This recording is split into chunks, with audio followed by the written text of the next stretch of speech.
All right, quiet everybody. It's on. All right, watch this. Okay. Welcome back, everybody. Today we're going to be covering some of the youngest flags in the world. Let's go. Now, disclaimer, these are going to just be youngest new flags, not like flags that were recently updated or anything like that. Also, these are in no particular order unless I say they are, like which one is actually the youngest. I wanted to include flags that are young and flags that people may have not ever seen before or haven't really seen much of. So, anyways, the first flag on this list is the flag of the youngest nation in the world right now, and that is the flag of South Sudan. South Sudan is a country in East Africa that was formerly a part of Sudan. South Sudan declared independence on July 9th, 2011. South Sudan has a population of 12.7 million people and is currently the youngest country in the world right now. The flag of South Sudan was actually first introduced in 2005, which was a full 6 years before the country was actually independent. This flag represented the Sudan People's Liberation Movement. In 2005, South Sudan was declared a semi-autonomous state within Sudan, and the SPLM operated under this flag. The flag of South Sudan shares similarities between the flag of Sudan and Kenya. The color black on the flag represents the people of South Sudan, red represents bloodshed, green represents agriculture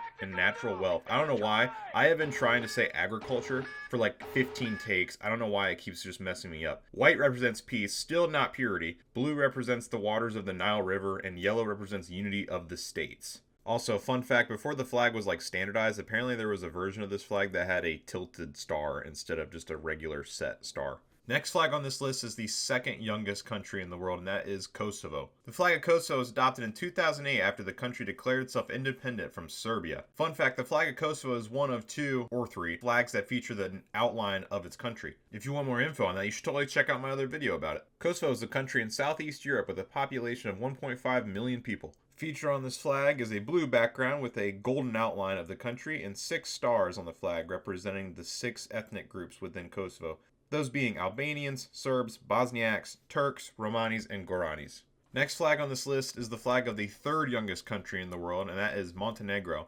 I think it's funny how I said I wasn't going to be going in order, but now I've basically been going in order. Montenegro is a country in Southeast Europe with a population of about 620,000 people, and it also declared independence from Serbia in 2006.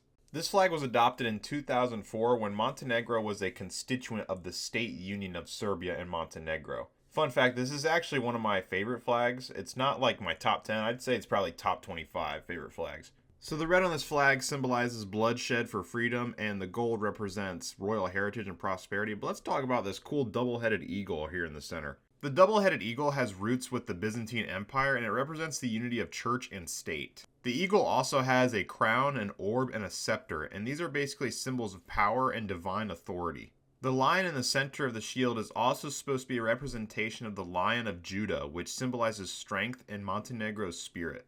Next up is the flag of Timor-Leste, also known as East Timor. Timor-Leste is a country in Southeast Asia with a population of 1.4 million people. The country was formerly a Portuguese colony until 1975, then it got invaded and annexed by Indonesia, then in 2002 it declared itself independent.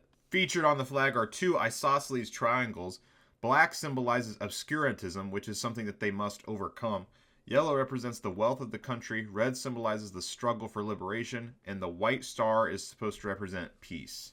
In an opposite way, it's just like the flag of South Sudan, where there is a version of this flag that has a normally set star instead of a tilted star. We've reached our last flag, and that is the flag of Palau. Palau is an island nation in the Pacific Ocean with a population of only about 17,000 people. Fun fact, Japanese is actually an official language here.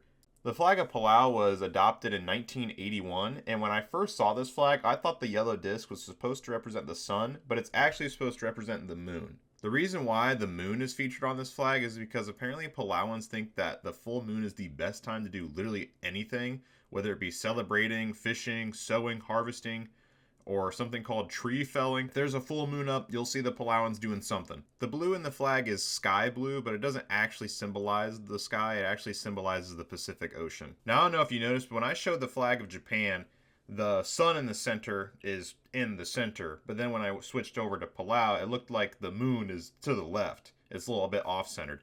This is actually done on purpose. It's not an editing mistake. The flag of Palau and the flag of Bangladesh purposely move the symbol in the center slightly to the left so that when the flag is flying, like on a flagpole, it looks like it's centered. Also, I read this little bit that the Japanese international relations professor suggested that the Palauan flag pays tribute to the rising sun flag of Japan, and it symbolizes amity between Palau and Japan. Really, really quick history lesson. Palau was first colonized by the Spanish, then by the Germans, then the Japanese came in from 1914 to 1944. And during World War II, the Japanese were really harsh on the Palauans. Palauans were forced into labor gangs and were forced to build island defenses. Palauans were even forced out of their homes and relocated to other islands so that they could help with food production. In 1944, the Americans came in and liberated the island from the Japanese. So for the Japanese international relations professor to go around saying that Palau's flag pays respect to the Japanese who came in and kind of like just tormented the people, it's like if the people of the Democratic Republic of the Congo decided to remake their flag in memory of Belgium and King Leopold II. The designer of the flag for Palau denied that there's any sort of link between the flag of Palau and the flag of Japan, so don't know where this guy got his claim from that the flag pays respect to them. Alright, so that's it. Bye.